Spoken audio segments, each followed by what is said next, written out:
Hey, all right, everyone. So I am done with the painting, and I just wanted to show you the final product. And here we are.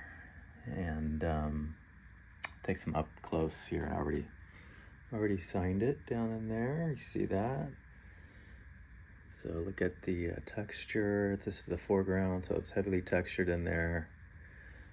Pretty good work on getting these soft shadows, kind of that light and shadow speckly look from maybe a tree that's kind of behind us here. All right, got some water rapids here in the waterfall. All right, and you can see here underneath the water, you can see the rocks that are kind of underneath, which is an important detail I wanted to bring out. Some rocks, I do like that kind of orange reddish color in the rocks. I think it works well with the green combination right in there. That's always a good combo. And then the main waterfall right here. Okay, you can see the action and all the spray and the mist coming from the waterfall. You can kind of see that there. All right, very delicate mist spray. So, and the rest of the rocks. So a couple of things I want to point out about this, and I'm going to step back and then use my brush as a pointer, is one thing that I do is things that are in the back part, like the furthest away from us as the viewer, you can tell those lines are faded out and they're very fuzzy. They're not sharp lines. Okay, and then as we get closer to the viewer, those lines are crisp. Sharper edges, crisper lines, texture is deeper. All right, so things in the back kind of fade out, and that gives us that sense of distance. One way to achieve that is you can just use your finger, of course, to just blur lines. Another idea is to use a brush, and you don't have to use one like this. This is a pretty nice one. But, you know, it's kind of a stiff bristle hog brush here that you can get for pretty cheap. And what you can do, and I have some oil pastel on the end of it, you can see that there, is I just kind of brush the background like this over and over and over again until I can blur everything. And that will help get you that effect. You just have to be careful because it will get the colors a little muddy. So you just have to go really slow with that. Okay, and I just do it on areas I want to push back, change the values, because it changes the colors, dulls out the color, so that the really strong pops of colors are going to be down in this section right in here. Right, and the faded out colors and faded out texture is going to be in the parts of the painting that are further away from the viewer, further away from us. Right, so that's just another detail there.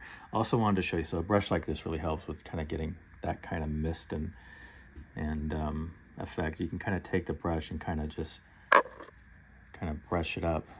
You know, I'm taking some of this pastel that's down in this water, and I'm just kind of very gently moving it up in there.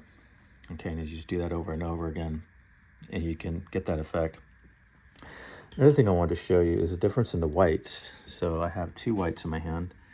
I have the Neo Pastel white. This is their version here. And then I have a Sennelier white, which is this one here, and they're very different. So I'll show you, I'll give you an example down in here. So let's say I want to put white, because that's what I use for the foamy part of the water here. Let's say I want to put some rapids in there. So I'll use the Neo Pastel. You can see what that looks like. There, you see that, okay? And it does a decent job. You know, it gets me a nice white. Okay, so there's that. But take a look at, let me just put this right here. Take a look at what the sun white does. The sun white is the best white because it's very thick and bright. And so I'll put that right here. Right, and it really pops, and it's nice and thick and gooey, and then I can take my finger and I can kind of spread it out. Okay, and it's very easy to just, because it goes right on top of everything. So that's what I did a lot back in here. As I first started with this white, and I put it in there, and I was like, yeah, I need something that just hits stronger. And so then I went back with this sun white, and I really popped it. Okay. And that's what gets me that texture of the white. It gives me a brighter white, a thicker white. And there's nothing better than the Sennelier white. And so I always have it. And so when I do water scenes like this, I always will finish the very top parts. And I want to be the brightest with the sun white here. And you got to use it sparingly, because if it's too much, it'll just overwhelm everything. So you just kind of use it, you know, here and there where you need it.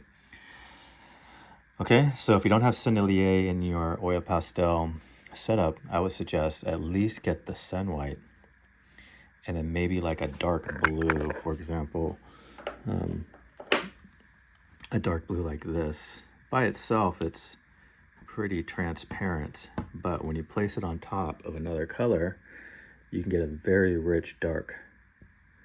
Okay, and you can get some really luscious darks that aren't black. You can see that dark in there.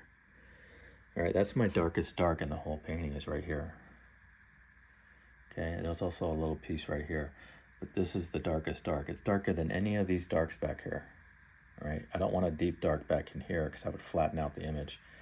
But if I have it right here, and you just need a little spot in the foreground area where you have your richest, deepest darks. And so I find that the Sen dark blue, and this is number 39. I had number 007, which is also a dark blue. By itself, transparent. See that? But on top of a color that's already there, like a brown or another blue from a neo pastel, it makes it very nice and dark. All right, because you want to increase those values there with your darks and your whites and your brights. All right, so this is the lightest, sennelier is the lightest, brightest that you can get. The best white out there, hands down the best. Nothing is better. And so if you don't have sennelier, at least get a white and get a dark blue, maybe even a dark brown, and you can really push those values to the extreme. But there it is, I am done. And so what I did from the last part of that video you saw is I kind of fine-tuned the shadows here, softened them up a little bit, and then went in with that Sen white and really punched in the white part of the water here, the foamy parts, and then really increased the mist coming off the water here. So it's like shooting out away from the water. You can kind of see that there. You can see all that white mist in there. All right, so there it is, it's all done. So anyway, I just wanted to show you that. And if you watched the part 1, part 2, part 3, and now part 4, thanks. And hope you have a good day. All right, bye-bye.